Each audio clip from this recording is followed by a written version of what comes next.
Welcome to Pick Up and Deliver, the podcast where I pick up my audio recorder as I step off the train and deliver an episode to you while I walk home. I'm Brendan Riley.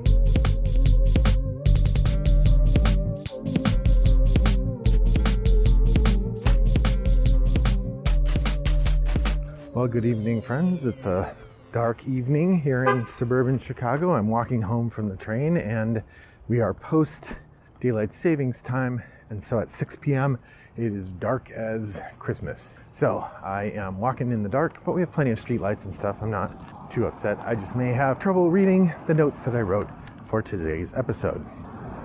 So today's episode might represent a failure in research. I say that because this feels like an episode I should have done before, but I couldn't find it. A bit inspired by my own previous episode on that feeling of just not enough, kind of returning to an originating idea. I was looking through my most played games of all time and then looking at the podcast archive to see what I've said about those games. And I realized that I'd never done an episode focused on Seven Wonders. Now, in some ways, sure, why would I? Because Seven Wonders is sort of universally acclaimed as a great game. It's kind of like a film podcast going, oh, we never did that episode telling you how good Citizen Kane is, or I don't know that Seven Wonders hits Citizen Kane status, but it certainly is widely renowned and generally enjoyed by most. So why, Brendan, do you feel a need to do a Seven Wonders episode? And I don't know that I have a good answer for you, but I felt like doing one, so I thought I would. But I'm not just going to talk about Seven Wonders. Instead, what I would do is I thought I would talk about different ways that drafting shows up in games I enjoy. Because why not? Let's jump right in. Drafting, if you're not familiar with that phrase as a discussion of a game mechanism, is a process by which there is an allotted group of things to choose from, and players take turns choosing from that allotted group. Now, that draft can occur with a shared supply of things like in the middle of the table, and people take turns taking from them. Or more often when people talk about a drafting game, often they're talking about hands of cards and taking from a hand of card and then passing the hand of card along. In a genius bit of explaining a mechanism by explaining what you do, GameWright in publishing Sushi Go called it the pick and pass game. That's right, you pick a card and pass the hand. So that works really well. So I thought what I would do is talk about 4 different kinds of drafting, some games I like from each type and what I like about them. So I'm going to start with the kind that is sort of least common for me or did not come to mind right away when I thought about drafting, but definitely fits. And that is Azul, or that is shared pool drafting. I'm just giving these names. I don't know what they're really called, and I didn't take the time to look them up. But I'm going to call it shared pool drafting. Both the 2 games that I'll use as examples of this are games I've talked about often. In fact, I have games that I put in a duel against one another, and that is Azul and Sagrada. Both these games came out pretty close to the same time. And they have a shared pool of resources, and players take turns taking from that shared pool in various ways. In regular Sagrada, you just go around in a circle. Or in Azul, you go around in a circle. In Sagrada, you use a snake draft, meaning that you draft from the first player to the last player, and then the last player takes another turn and you go backwards to the first player. So the first player who gets the very first choice also gets the last choice. And if you're in the middle, or if you were the last player, you get the 2 middle choices. It's a good system to kind of balance out the ups and downs of the advantage of position. And if you do it like Sagrada did it, where they also rotate first player, then everybody gets a turn at the front end of the line and everybody gets a turn in the middle. So it works out nicely. Azul, on the other hand, starts with the player who's in last place and just goes around in a circle. So the player who's in last place gets the best drafts of the whole thing. Both of these games involve taking from a shared pool items that you're going to be putting into a display. And there's usually rules about how those items will go into the display and things that let you score. The interesting tension from this mechanism comes from the fact that for each player, different items will have different value.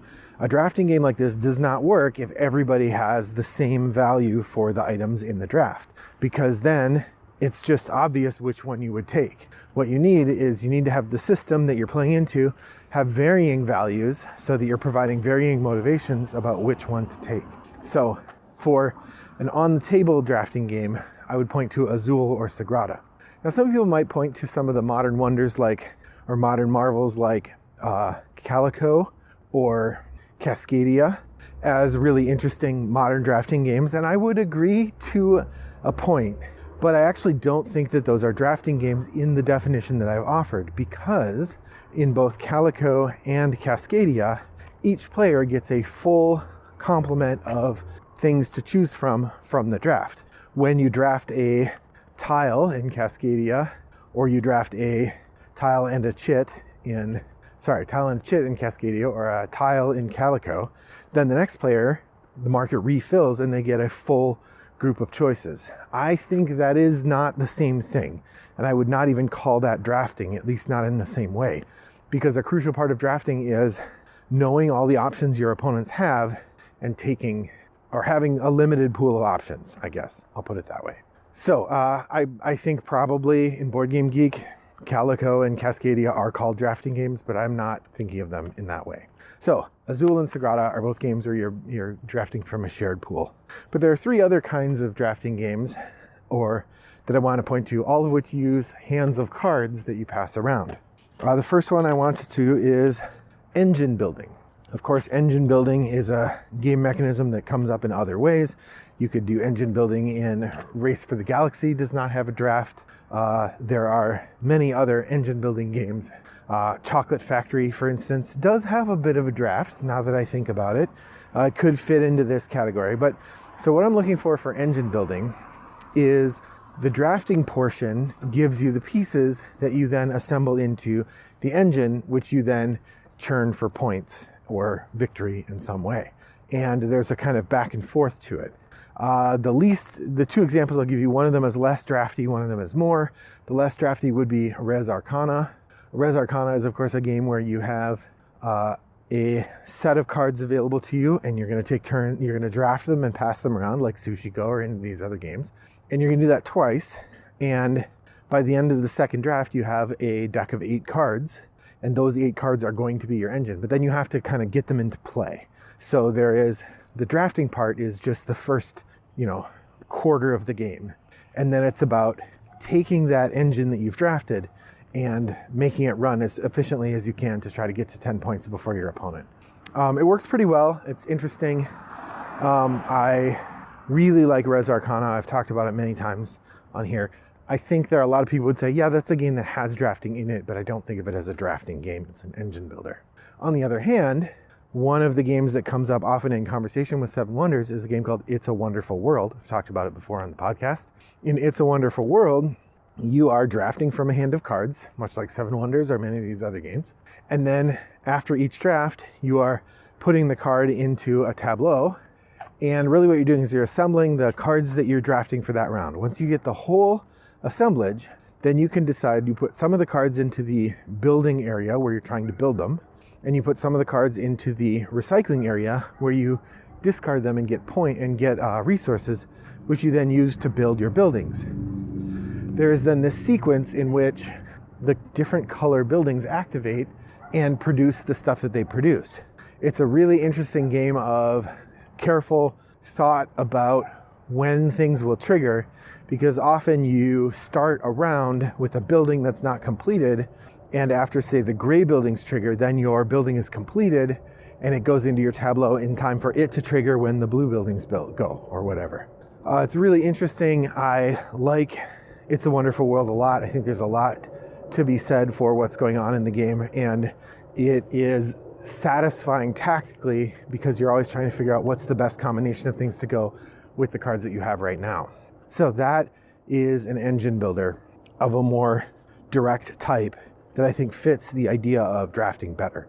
I think most people, if you say It's a Wonderful World is a drafting game, nobody's going to go like, meh, it's really more of an engine builder. I mean, I think you are building an engine and you have to do that well, but all in all, it's great.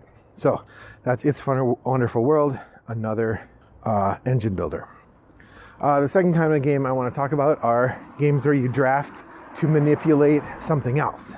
In particular, a board, I would say. So area control drafting games. The two that I can think of that fit this mold are Blood Rage and Bunny Kingdom. In both Blood Rage and Bunny Kingdom, you are drafting cards and passing them around. And then you activate the cards in order to do things on the board. In Bunny Kingdom, you are claiming lands, as well as putting out special tokens and getting scoring cards. In Blood Rage, you are upgrading your tribe or your clan or whatever you call it. You're deploying soldiers onto the board. You're maybe having battles, and all of those happen with the cards that you've drafted as well. In both games, there is a pile of cards that you're drafting from. Bunny Kingdom just has one pile of cards that you shuffle up and play a certain number of rounds of. I can't remember how many rounds, maybe 5, or maybe 3. It might be 3. Whereas Blood Rage, you also are playing 3 rounds, but they have 3 distinct decks. Like I think in Bunny Kingdom, it's all one deck and you're just doing a third of it. So in both of these games, you are drafting cards and manipulating the board space in order to earn points by taking control of different pieces of it. Now, Blood Rage is much more confrontational. You're actually pushing each other in and out of spaces. Bunny Kingdom is slightly less so, although you still can really ruin somebody's day by getting in their way or by taking the card they wanted. Both games have this 2-part structure in which you are drafting cards and then using the cards to do something on the board. It's this back and forth that I think works really well and makes for interesting gameplay. Now, Blood Rage is a game I've often talked about as being not really for me. I don't particularly enjoy it, or when I've played it, I haven't really had a lot of fun with it, in part because I'm not good at it, but it never clicked for me. Whereas Bunny Kingdom, I do find pretty interesting, and like I have a copy that I bought when it came out and I have kept it. So Bunny Kingdom would be one of those ones that for me, I think is really interesting and you should play if you get a chance. Although frankly, I'd say that about Blood Rage too. It is a really interesting game. It just wasn't for me. I would say this is not a category I was able to think of a lot more. I think maybe Inish also uses card drafting this way, but this isn't a super common mechanism. I know that Midgard does, but Midgard is basically Blood Rage round 1. So I wouldn't offer that as a separate game per se. So I'd be interested to hear over in the forums on Board Game Geek, Guild 3269 is the pick up and deliver guild. Be interested to hear, do you have other drafting games that involve boards? And how do you interact with those? What's the deal? So that's the second. So we've got drafting from a shared pool. We've got engine building drafting. Then we've got board manipulation drafting. And then finally, we have what I think a lot of people assume to be the granddaddy of, or the main result of drafting game, which is Tableau Building. Now, there's an argument to be made that Tableau Building and engine building are so similar that it's not worth having a distinction. I think Seven Wonders points to a reasonable distinction because Seven Wonders is not an engine builder. It is a Tableau builder in that you are accumulating a set of things that will then lead to other things being available to you, but you aren't having to build the kind of synergy where one card feeds into another card, feeds into another card, and you don't run your engine at all. I think running the engine is a crucial part when somebody has an engine builder. That is not a thing in Seven Wonders, nor in most Tableau building games. The game Sushi Go is another one where Tableau building is part of it. The Tableau aspect is pretty minimal. You could just call it a scoring pile. But a key part of it is that your opponents can see what you have drafted and they can see what you're doing with it. And from that regard, I find what you're doing in Seven Wonders and what you're doing in Sushi Go to be similar. And I think it feels like the sort of purest sense of drafting because it is all about knowing the card pool and kind of playing the odds about what cards are still coming versus what cards are not, and then sort of reading the other players as well. In Seven Wonders, this happens with the green cards. If you and another person start going for green cards a lot, you can kind of disrupt each other without really knowing it. Same goes for the blue cards. If you have one person go for blue cards and nobody else really is doing it very heavily, that person can then run away with the game with a lot of points. In Sushi Go, you'll have something like the green, what is it? Is it the sashimi? You have to get 3 of them in order to score any points from them. If you only get 1 or 2, you score 0 points for them. That's a really interesting gamble to take. And if multiple people take that gamble in the same turn at the beginning, then nobody's going to get those. So that's really interesting. It also does put you in the place of like, you can see the person to your left has 2 of those and one comes along in your hand. Do you take that to keep the points out of their hand, even though it'll give you nothing? Maybe you do. You know, if you're in second place and they're in first, or you're in first place and they're in second, it might be worth sacrificing the points you would get from another card to keep them from getting the 10 points, perhaps. This happens in Seven Wonders as well. These sort of pure drafting games in which you're making a tableau, I think are really pretty exciting. And if you haven't had a chance to play Sushi Go or Seven Wonders, you really ought to, because they're great. So that's my commentary on drafting games. Which ones did I leave out? I'm sure there are some that you think are really great that I didn't even mention. You're mad at me, you're hitting your dashboard, or you're pounding on your earbuds to say, Brendan, you fool, you've left out such and such drafting game that I think is amazing. You could argue Terraforming Mars, perhaps, is a drafting game in which you're manipulating a board and building a tableau. But you don't have to draft that game, so I don't know. Well, thanks for joining me on my walk today. I hope that your next walk is as pleasant as mine was. Bye-bye.